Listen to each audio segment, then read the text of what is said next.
بسم اللہ الرحمن الرحیم۔ السلام علیکم dear students, I hope you will be fine.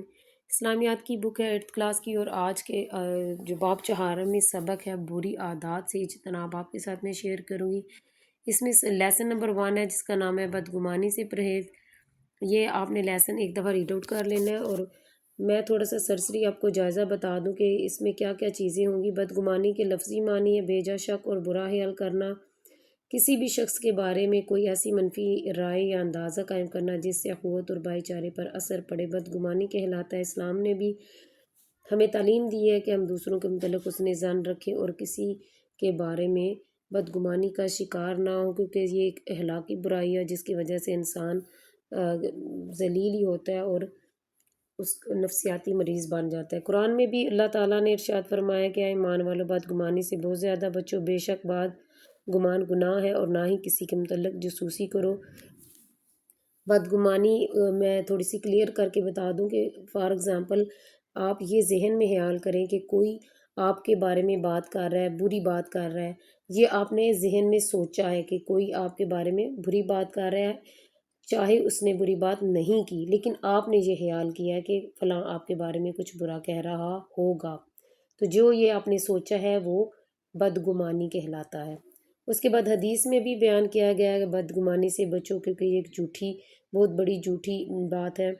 پھر اللہ تعالیٰ کے نبی حضرت محمد صلی اللہ علیہ وسلم کی زندگی سے کچھ مثالیں بیان کی گئی ہیں، اور پھر بدگمانی کے کچھ نقصانات بھی بیان کیے گئے ہیں۔ بدگمانی کرنے والا شخص ہے بے چینی اور ذہنی انفشار کا شکار ہوتا ہے، اور وہ نفرت اس سے ہو جاتی ہے، اور وہ جو بدگمانی کرتا ہے شخص وہ نفسیاتی بیماریوں کا شکار بھی ہو جاتا ہے، اور معاشرے میں ایسے شخص کی کوئی عزت نہیں ہوتی۔ اب آپ کے ساتھ ایکسرسائز شیئر کرتی ہوں۔ ایکسرسائز میں سب سے پہلا سوال ہے، درست جواب کا انتخاب کریں۔ MCQs نمبر 1 ہے، کسی کے بارے میں بیجا شک اور برا خیال کہلاتا ہے، تو اس کا آنسر ہے بدگمانی، آپ نے یہاں پہ لگانا ہے۔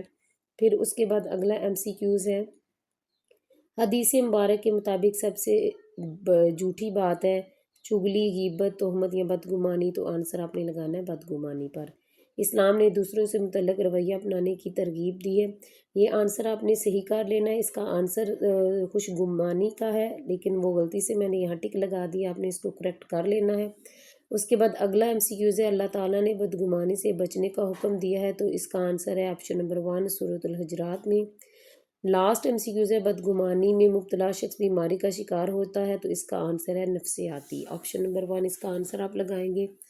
اس کے بعد بڑھتے ہیں مختصر سوالوں کی طرف۔ سوال نمبر 1 ہے، بدگمانی سے کیا مراد ہے، تو اس کا آنسر آپ کو بتا دوں، آپ نے اسٹارٹنگ سے ہی لکھنا ہے۔ جواب ہے اس کا، کسی شخص کا دوسرے کے بارے میں کوئی ایسی منفی رائے یا اندازہ قائم کرنا جس سے اخوت اور بھائی چارے پر اثر پڑے، بدگمانی کہلاتا ہے۔ اس کے بعد سوال نمبر 2 ہے، بدگمانی سے متعلق ایک آیت کا ترجمہ لکھے، تو آپ نے اس کا آنسر یہاں سے نوٹ ڈاؤن کرنا ہے۔ ارشاد باری تعالیٰ ہے، یا ایھا الذین آمنوا اجتنبوا کثیرا من الظن ان بعض الظن اثم ولا تجسسوا۔ ترجمہ، اے ایمان والو، بدگمانی سے بہت زیادہ بچو، بے شک بعض گمان گناہ ہے، اور نہ کسی کے متعلق جاسوسی کرو۔ یہاں تک آپ نے نشان لگا کے آنسر کمپلیٹ کر لینا ہے۔ اس کے بعد اگلا کوشچن دیکھتے ہیں کہ کون سا ہے۔ اگلا کوشچن ہے، حسن ظن کے بارے میں ایک حدیث مبارکہ کا ترجمہ لکھے۔ ترجمہ آپ نے لکھنا ہے، حضور صلی اللہ علیہ وسلم نے فرمایا حسن ظن عبادات میں شامل ہے۔ اس کے بعد اگلا سوال ہے، بدگمانی سے کیسے بچا جا سکتا ہے، تو اس کا آنسر آپ نے یہاں سے نوٹ ڈاؤن کرنا ہے۔ آنسر ہے، ہمیں چاہیے کہ دوسروں کے متعلق حسن ظن کا مظاہرہ کرتے ہوئے بدگمانی سے بچیں۔ اس کے بعد آخری سوال ہے، بدگمانی کی ممانعت کے حوالے سے سیرت طیبہ سے ایک مثال بیان کریں، تو اس کا آنسر آپ نے یہاں سے نوٹ ڈاؤن کرنا ہے۔ ایک مسلمان کو نبی کریم صلی اللہ علیہ وسلم نے اس کے کسی عمل پر سزا دی، تو کسی دوسرے صحابی نے ان کے متعلق سخت کلمات کہے، تو آپ صلی اللہ علیہ وسلم نے فرمایا ایسا نہ کہو، اس میں یہ بھی خوبی ہے کہ وہ اللہ تعالیٰ اور اس کے رسول صلی اللہ علیہ وسلم سے محبت کرتا ہے۔ اس کے بعد تفصیلی سوال ہے، بدگمانی کے نقصانات تحریر کریں۔ آنسر ہے، بدگمانی کے چند اہم نقصانات درج ذیل ہیں۔ نمبر 1 ہے، بدگمان شخص بے چینی اور ذہنی انفشار کا شکار ہوتا ہے۔ نمبر 2 ہے، بدگمانی کی وجہ سے نفرت پیدا ہوتی ہے۔ نمبر 3 ہے بدگمانی کرنے والا شخص نفسیاتی بیماریوں کا شکار ہو جاتا ہے۔ اور لاسٹ ہے بدگمان شخص کا معاشرے کے دیگر افراد پر اعتماد ختم ہو جاتا ہے۔ اب باری آتی ہے ان MCQs اور کوشچنس کی، جس کا ذکر میں نے آپ سے کہا تھا کہ ویڈیو کو سکپ نہیں کرنا، اور یہ ویڈیو آپ کے لیے بہت امپورٹنٹ ہے۔ پیپر سے ریلیٹڈ آپ کے ساتھ آنسر کوشچن شیئر کرنے ہیں، اور پیپر کی تیاری بھی یہاں سے کیجیے گا۔ ہو سکے تو ویڈیو کو ڈاؤن لوڈ کر لیں اور یہاں سے اپنے پیپر کی تیاری کریں، اور 100% گارنٹی ہے کہ آپ کے پیپر بہت ہی اچھے ہونے والے ہیں۔ اگر آپ نے یہاں سے تیاری کی تو میں گارنٹی دیتی ہوں کہ پیپر انشاءاللہ تعالیٰ بہت ہی اچھے ہوں گے۔ سب سے پہلے MCQs شیئر کرتی ہوں، پھر اس کے بعد شارٹ کوشچن شیئر کرتی ہوں۔ MCQs نمبر 1 ہے بدگمانی کا لغوی معنی ہے، تو اس کا آنسر ہے بیجا شک اور برا خیال۔ اس کے بعد دوسرا والا تجسس کا معنی ہے، اس کا مطلب ہے اور جاسوسی نہ کرو۔ بدگمانی سے بہت زیادہ بچو، بے شک بعض گمان ہے، تو اس کا آنسر ہے گناہ۔ حضرت حاتب بن ابی بلتا رضی اللہ تعالیٰ سے فتح مکہ سے پہلے کس حکمت عملی کے بارے میں بھول ہوگی، تو اس کا آنسر ہے جنگی۔ نبی کریم صلی اللہ علیہ وسلم کے استفسار پر حضرت حاتب نے کس چیز سے آگاہی فرمائی، تو یہ ہے نیت سے۔ اس کے بعد عرابی کے پہلے جواب پر صحابہ کرام ہو گئے، تو اس کا آنسر ہے ناراض۔ عرابی کو مزید عطیات دینے کے لیے نبی کریم صلی اللہ علیہ وسلم تشریف لے گئے، تو اس کا آنسر ہے گھر۔ بے چینی اور ذہنی شلفشار کا شکار ہو جاتا ہے، تو ان کا آنسر ہے بدگمانی کرنے والا۔ وہ متعدد بیماری جیسے معاشرتی بگاڑ لامتناہی سلسلہ شروع ہو جاتا ہے، تو اس کا آنسر ہے بدگمانی۔ اب آپ کے ساتھ شیئر کرتی ہوں سوالات۔ سوال نمبر 1 ہے بدگمانی کے متعلق اسلام کی کیا تعلیم ہے، تو اس کا جواب ہے اسلام نے یہ تعلیم دی ہے کہ ہم دوسروں سے متعلق حسن ظن رکھیں اور بلا تحقیق کسی کے بارے میں بدگمانی کا شکار نہ ہوں۔ سوال نمبر 2 ہے بدگمانی کیسی برائی ہے، جواب ہے بدگمانی ایسی ہلاکی برائی ہے جس کی وجہ سے انسان بغیر دلیل کے کسی کے بارے میں کوئی شک برا خیال دل میں بٹھا لیتا ہے، پھر اس خیال کے زیر اثر اپنے شک کی تصدیق کے لیے اس کی جاسوسی اور ٹو لگانا شروع کر دیتا ہے۔ اگلا سوال ہے ترجمہ لکھے ان بعد الظن اسم ولا تجسسوا، ترجمہ بے شک بعد گمان گناہ ہے اور نہ کسی کے متعلق جاسوسی کرو۔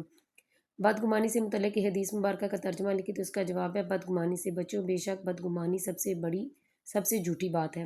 اسوہ نبوی اور حسن ظن پر 2 سطریں لکھے، تو اس کا جواب ہے نبی کریم صلی اللہ علیہ وسلم، اہل بیت رضی اللہ تعالیٰ عنہم اور صحابہ کرام رضی اللہ تعالیٰ عنہم کے فرامین سے ہمیں بدگمانی سے بچنے اور حسن ظن اختیار کرنے کا درس ملتا ہے۔ نبی کریم صلی اللہ علیہ وسلم نے ہمیشہ اپنے ساتھیوں کے بارے میں حسن ظن اختیار فرمایا۔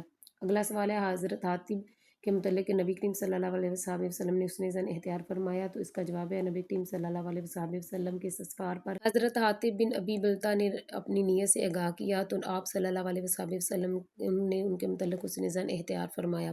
بدگمانی کے 2 نقصانات لکھے، تو اس کا جواب ہے بدگمانی کی وجہ سے نفرت پیدا ہوتی ہے، دوسرا ہے بدگمانی کرنے والا شخص نفسیاتی بیماریوں کا شکار ہو جاتا ہے۔ اگلا سوال ہے سبق بدگمانی سے پرہیز سے ہمیں کیا درس ملتا ہے، تو اس کا جواب ہے سبق سے ہمیں یہ درس ملتا ہے کہ ہم دوسروں کے متعلق حسن ظن کا مظاہرہ کرتے ہوئے بدگمانی سے پرہیز کریں، بلا تحقیق بدگمانی کا شکار نہ ہوں۔